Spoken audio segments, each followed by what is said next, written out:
everybody, here we are. Question and answers this week. This week we got a crowd. We're here in Jacksonville, Florida, actually in mentor training, and these are some of our mentors from all over the country. And in fact, let's meet them real quick. Just go around who you are, where you're from. Ralph French from Seattle, Washington. Gene Casto, Parkersburg, West Virginia. Julie Casto, Parkersburg, West Virginia. Joel Sangerman, Las Vegas, Nevada. Brian Wolf. Lynette Wolf. The Wolf couple. Hey, Arizona. Barbara LeGrand Cockrell from Jacksonville, Florida. Tony Pearl, Northern Virginia, DC, keeping it real. Alton Jones, Long Beach, California. Dixie Decker, Springfield, Missouri. Brandon Dickman, Springfield, Missouri. Carlton Sheets. Just kidding. All right. You fire the questions out here, and I'm going to let them answer it. I'm going to see if they're actually smart enough. All right, you guys So ready? if they give a crappy answer, I'm going to agree with them. You'll never know if it's true or not. Go ahead, Deb. Okay, first question is from Keith Ferris from Ohio. Ohio. Hi, Keith. Hi, Ron. Do you show a house with the owner or tenant still in it, or do you wait until it's vacant? What issues should we try to avoid if we show it while it's occupied? Okay, who wants it? I'll take it. I'll take it. Absolutely, I would show it with the owner or tenant still in it, but I would actually be there with them. Otherwise, sometimes I put a lockbox on the door and let them see it themselves. But Not when it's occupied. Not when if it's it's occupied, I go with them and I make sure that I'm with them the whole time. And sometimes I actually have the owner or tenant actually leave the house while I'm doing it. Okay. I'll add to that you want to make sure that both parties do not discuss the financials. Absolutely. And that's why you're involved. Yes. So that Any other counter? We got point, we got counterpoint. Just pretend you're sitting on Fox News. All right, if you want to automate, and Lynette and me, Are you Megan Kelly? You're we're the king and queen of automation. So That's right. obviously, And if you want to automate this process, but you have to be judicious about using this technique, you can have them show the property or just allow people to walk through the property, but you got to be careful on that one. And only if you feel comfortable enough with the person do you allow that to happen. Right. All right, let me give you my quick answer. I'd let the seller show it, assuming that I think the seller can show it. I'm not worried about them stealing my deal. I have them under contract, and I tell them not to have any conversations about money. And frankly, if we can't agree upon that, this relationship's not going to go very far anyway. Many times, however, I don't like that plan. I just let the seller get out first, and then I start showing. So its answer is it's case by case. But I actually used to go out, but I got tired of running out to houses about 20 years ago. So I just don't even, I don't do that at all. So if the seller's in it, I'll let them decide. And what I tell them is, listen, if you want to show it and probably get it sold a lot quicker, which is likely in your interest, and sometimes I give them a bribe. If we get a buyer before they get out, we give them some kind of bribe like, let me throw $500 your way. All right, that's next question. okay, next is from Katrina Manley from Florida. Hi, Katrina. Ron, how are you making your offers on the MLS? What system are you using? How do you determine your price? Okay, that's a good question, which all of us can answer, but probably different answers. Yes. Dixie, how are you making offers on junkers? What source, I think, is the question. Well, our sources are Realtors MLS feed. Realtors MLS feed that comes to you daily. Comes to us What's daily. that program where you live? Does it have a name? No, just our MLS. Okay. Yeah. How about you, Alton? What I do is I send a lot of yellow letters out, or I'll have people who So you're looking for FSBO, right? cash deals. Cash deals, Yes. or pretty house deals. Or I can get the sellers Right. to give me pretty house terms. So in fact, that's how you got the deal you just made $1 million on, didn't it? Yes. Yes? Yes. Okay. This Her guy question- don't look like he's capable of making $1 million. Just kidding. I actually like him, just for the record. Her question on the MLS deals, you're going to find, depending on your area, more or less success on MLS listings. In our area in Arizona, you can't find a lot of great deals on the MLS, but some areas it's rife with deals. So Yeah, I have to say that too. Just They're looking for the source. right. The Okay. source. No, there's not really that many good deals on the MLS in Southern California, but you can find a lot of properties that are vacant and with tall grass, and you just basically contact the sellers at that point through a letter or a door knock. There's always deals when you're dealing with BizBos, but contrary to what they tell you, there's always deals on the MLS as well. Yes. As long as you learn how to pull them out and decide which ones we go out and make offers on, most of them are not good deals. Just like he just did for us in LA at a recent LA boot camp, picked out 5 good prospects where people thought there were no deals, and we went out and we looked at some really good prospects, basically because he followed the parameters that we teach. By the way, your second question is, how do we make offers? And we can't answer that here. That's a half a day at the Quick Start Real Estate School. I use listingbook.com, Listing. which is a software that any realtor can hook you up to in many areas. And if it's not called Listing Book, there's an identical program. Answer your questions. Go see a realtor and tell him you want a daily feed of MLS sheets. BJ, do you want? Yeah, I have a comment. I'm a realtor, and you can contact your realtor and ask them to search in the remarks comments for certain criteria. It could be fire damage. Days on the market. Days on the market. You're DOM, looking days for on price market. per square foot, but in the remarks section, you'll find some motivating terms. It could say mold, it could say some other criteria that makes it look like a really good deal that others may be intimidated. Vacant. As intimidated by. is. Yeah. Yeah, so get your realtor to help you with that. Guys, there's probably lessons on this on the Go Club site. Oh, yeah, there is. So there's lessons on everything on the Go Club site. I wanted to add one thing. Speak up. What you need to do also is check what your price per square foot is on your house. You gotta know what your median price range is, and determining by the price per square foot will determine whether it's a good deal or not. If you know what your, For example, if the ones that are sold, retail price sold for $100 a foot, Right. you ask the realtor to pull up everything that's listed below $70 a $70 foot? Yes. or less per Yes. square foot. I heard that works. All right, next question. Okay, next is from Antonio Neris from Coconut Creek. Anybody know where that is? He Well, didn't- there's a Coconut Creek, California, and there's a Coconut Creek, Florida. It's one of Okay, them, so it's one of those. I think. Okay, where do I start? Let's give the details of the deal. The ARV is $515,000. Seller owes $300,000 on first and $100,000 on second. Seller will sell for $444 and will agree to lease purchase, and also his payment is $3,200 PITI. He has already found another home. Right. What's my best approach? Well, who wants to take it? Well, first off, so he's got a first 300, second Owes 100. 400, wants 444. Right, okay, so we would want to get it for what they owe. Okay, will you sell the house for what you owe? Yeah, but he wanted And it- 44,000 more. Right, and so, we could do a wrap, okay, on that. Now, you have a preference to do a lease purchase or own it, okay? You can either own it with owner finance and do a wrap, or you can do a lease purchase.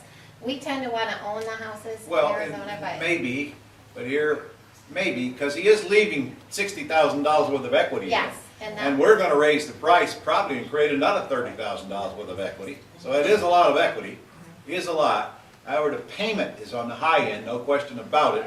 So actually, it kind of depends on where I live. I might not want to take title like in Florida, because it's gonna cost me about $10 a thousand just in closing costs.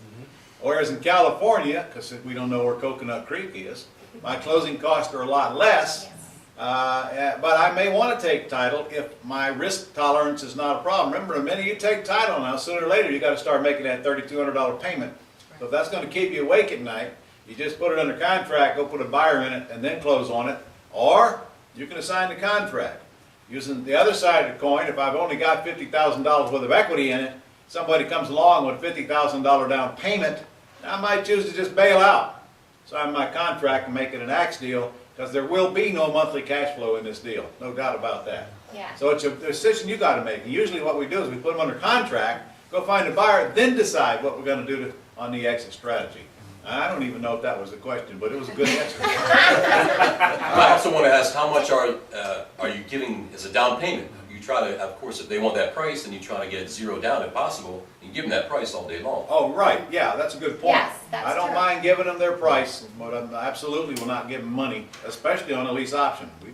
We- Now, if I'm gonna get out though, here's what some sellers do.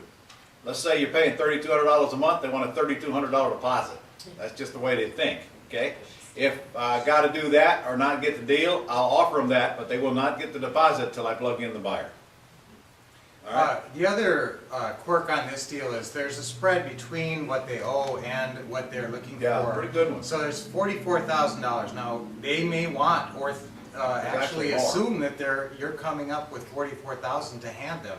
That is not the case, and that would wreck the deal. That will kill the deal. Yeah, That's a so good what we point. say is, now the difference between what you owe and what you'll sell us the house for is $44,000.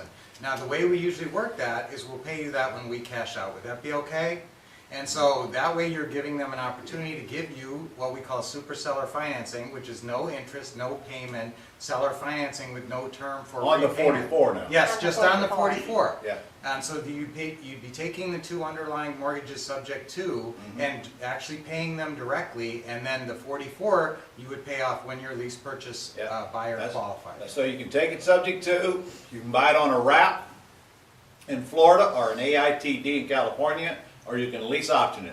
One of those three things should work for the seller. Well, the main thing that the seller is getting is debt relief. That's the main thing, because they already have another property that they are. Debt relief is why they're doing it. And you need to remind us All of right, that. let's get to the next question. Okay, next is from Thomas DiGiovanni from Michigan. Hey, Thomas. I found a seller with a home that's free and clear and willing to do owner financing. The home is worth $200,000. He's willing to take $180,000 for it with payments of $1,000 a month with a 5-year term with $10,000 down. However, he wants to close on it ASAP. I don't have $10,000, so do I tell him I'll close on it as soon as I find my buyer, or is there another way of doing this before I find my buyer? Joel, you take that one? Yeah, I mean, I think that's the right question to ask. If you really want to protect the deal, you're gonna need to go out and see if you can find the $10,000 to close quickly. Yes. If you can't, you might want to work on that term of the deal with the seller and say, hey, listen, if you want to close quickly, I could probably get this done in a few days, but you got to get me past my heartburn. And my heartburn is that $10,000 payment. And if they're not willing to do that, say, well, you know, let's do a normal closing period of 90 days, and then you should have no problem going out and getting a buyer to fund your $10,000 with more than that, and you keep the difference. Ideally, but if the buyer just has to have that money right now, or the deal's dead, I mean, you're gonna need to do something to get that money, or the deal's gonna be gone, and you're gonna lose out on it. Right.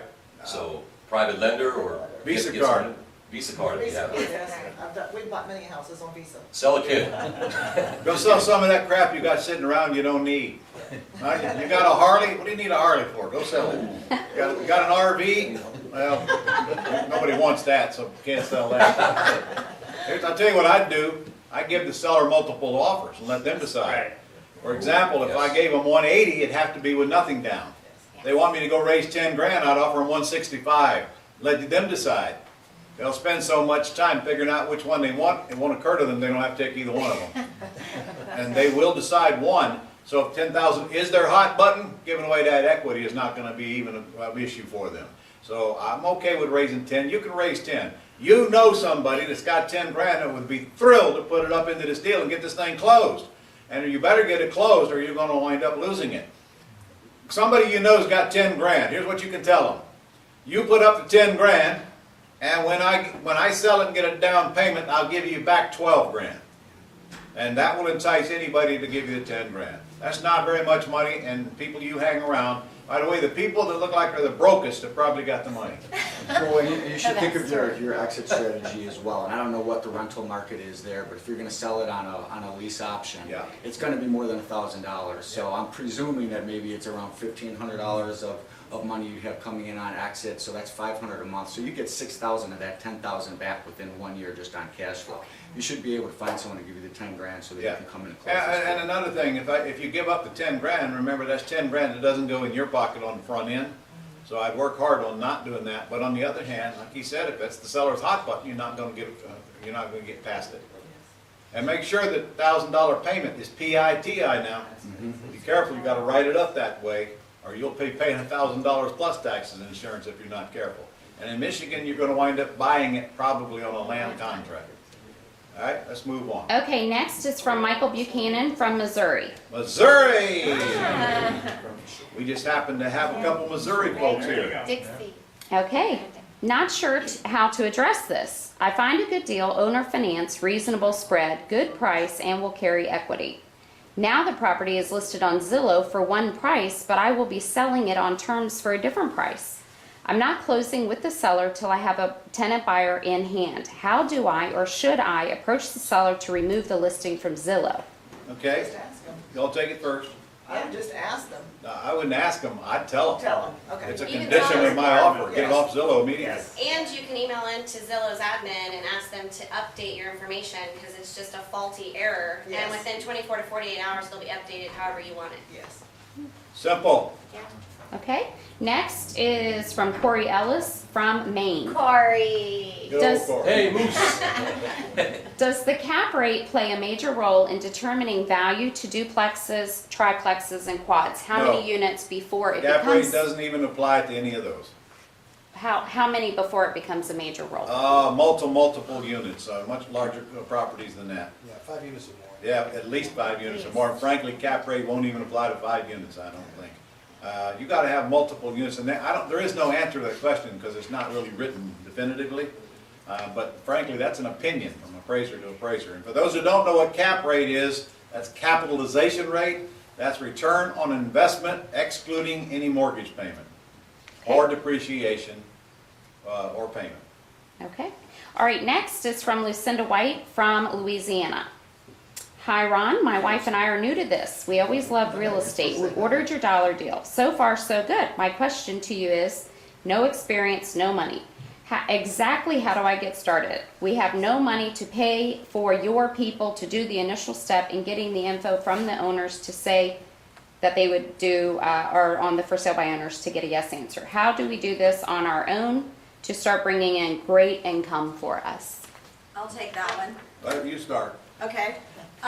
Well, Ron always advocates that the first thing you do is to call the FSBOs, and you can do it with no money, just a little bit of your time invested, and you can call the FSBOs. That's exactly how leads are started and generated, and They're- you may be surprised, you may get your deal immediately just by calling They're the FSBOs. online and they're signs in front of houses. Yeah. Exactly, and there's a whole list of FSBO sites right in your quick start manual. That's one of the ways that you can get started. And the scripts are right on your Go Club site, as well as the property information sheets, And you can run some ads in your Craigslist. which are and- free. Which are free. Here's a test question. How many free ads can you run before you run out of advertising money? Okay? And if you're a member of the Gold Club, you can sign up for a couple of counties If and they're get. not, they wouldn't be asking these questions. That's right, and so therefore, as a member of the Gold Club, you can sign up and have a couple of counties, and you get Correct. leads directly emailed to you. Delivered to you daily. Every single day that are Right. free FSBO leads that you Free. can call. So But if you're starting from scratch with nothing in your pocket, step 1, go to the computer. Step 2, go to Craigslist, bring up your area. Step 3, pick up the phone and start calling people who are in those areas that you're interested in, and using Ron's scripts, and just start talking, asking questions, pre-screening. Yeah, you're gonna be terrible at first, so You're that's gonna how you suck. You're gonna suck at first. So what? That's how it is. We all suck at first. It's how we get good. Some still do. One more thing you I can had to do get that in there. Of course. too, one more thing you can do too is you can take advantage of Ron's interest, 6 months interest-free credit and. Oh, forgot about That that. help Thank you. card. And Yes. possibly Yeah. get you Yeah. a mentor and get in the new dreams. Yeah, they don't know about that They yet. don't know about that? Yeah. Okay. Call our office Get a and VA, ask get a VA. how to apply for no down, zero interest financing Yeah. to get qualified to get into either the school, the Quick Start School. Quick Start School should come first, frankly. You get in that, Yeah. and you won't be worrying about not having any money or credit. In fact, I don't want you to use your money or credit anyway. So the fact you don't have it is not gonna stop you from doing deals. And when you call in, you'll be surprised how little money it is for a VA service now. You can Yeah. get a VA service for such little money Right. that can help you just catapult you to the next level because they're gonna be screening these calls for you. And so you Yes. can get in with very little money. $105 will buy you 5 hours of VA time, but you do have to be a Gold Club member, which you probably already are. So we've changed that to allow you to get in with very small amount, and you can do $505. Don't even try to tell us you can't raise that. That's brand new. I ain't buying it. $105. Having a VA is All right, awesome. that's enough on that one. Okay, next is from Mark Owens from North Carolina. Hey, Mark. When you buy a house subject to or owner financing and your lease option tenant has been paying the mortgage interest for the year, the mortgage interest statement goes to the person's name, address on the mortgage. Who gets to claim that money on their tax What's that? return? Depends on how you buy the property. That's correct. Yep. Which means what? Which means if you're buying it as a lease purchase, then the original owner The gets the original depreciation. That's seller, the correct. original seller would Yes. get it, but if you do subject to owner financing, then you get it. That means you can't claim interest on a house you don't own. Exactly. Right. However, you get to write off the rent you paid, Yes. but you have to claim the rent you collected. If you bought it with owner financing, you get to write off the interest, even though the seller might be making the payments. That's right. Whoever pays the interest gets to claim the interest. It's really that simple. Just don't confuse interest with rent. Okay, he had one other question also. When you buy a house subject to or owner financing, whose name do you put as the beneficiary's name on the insurance? My attorney says that changing the name on the insurance may trigger the due on sale clause. Okay. Well, your attorney is correct. It may. It may. And I may get young and pretty again. Because they have about the same chance of happening. But I've never seen it Yeah, happen. we've never seen it. What, me getting young and prettier? Every day. But no, it could happen, honestly. So your attorney's actually giving you the correct advice. But your attorney doesn't do what we do. And the truth is, if it happens, it doesn't matter because you're not liable on the loan. Seller's going to sign a CYA letter. Quit worrying about things like that. I can tell you that changing the name on the insurance is one department and no other department in the bank knows or cares. And frankly, if they found out about it, they still don't care. And you're Yeah. just being added as a lost payee anyways. Yeah. So you're not We- changing the names, you're just adding one. We, Correct. as a matter of fact, Well, no, I make them take the seller's name off. Oh, you do? I do, and Chuck somebody's Juergens. gonna have to help me. Well, Chuck that's Juergens Chuck is where you wanna Juergens go, is where but you wanna go. now how, I can't remember the number. Oh, yeah, I got it right It's in the here. manual. Give it to me. Okay, let me give I it to you. just did one. Chuck Juergens does insurance, right? Chuck Juergens from Raleigh will save you a ton of money on non-owner occupied insurance, and they don't care what name His you insure number, the house in. his number is 1-888-741-8454. Okay? 888-741-8454. Chuck is awesome. Better get that Joel, number. you just used him, right? Well, I was gonna say what We use the- them all the time. Yeah. So The what? the actual logistics are that you'll put the new insurance in your company's name, and then if it's a subject to deal, Speak up. his company, Chuck Juergens' company, will go ahead and add the seller's name as additional insured. Additionally insured is how they do Additional it. insurance. That's actually the right way to do The it. seller is the Yeah. additionally insured. All right, how many more do we have? Okay, that's it. Yeah, we got through that. You hear that? Guys, that was a whole week's worth of training right there. All right. You realize we're still in January, and the whole month has gone by already of 2016. What have you done in the first month?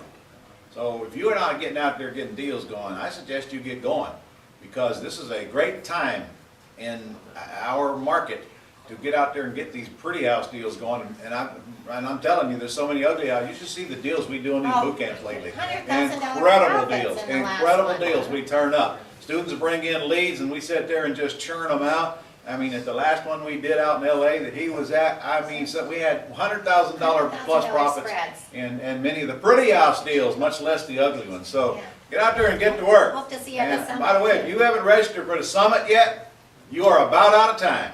And if you haven't registered, dumb decision. Dumb decision. Dumb financial decision not to come see us in Orlando in a few weeks. Get registered. You're going to hate yourself when you start talking to people who attended and you sat home looking for a reason not to go. The cost is very inexpensive. It's a mountain of information we're going to give you, a ton of stuff we're going to hand you when you get there. Absolutely incredible faculty, including Robert Allen and Al Lowry and Russ Whitney and Laurel Langmeyer and Kevin Harrington from the Shark Tank. It's going to be a great event. RES 2016. Get registered now. And to get to Orlando is probably the cheapest airline ticket you're ever going to buy. And our hotel is full, but don't worry, there's got to be a Motel 6 close by. I don't care if you have to sleep in your car. Get your butt to Orlando right now. Go register. See you next week. Bye.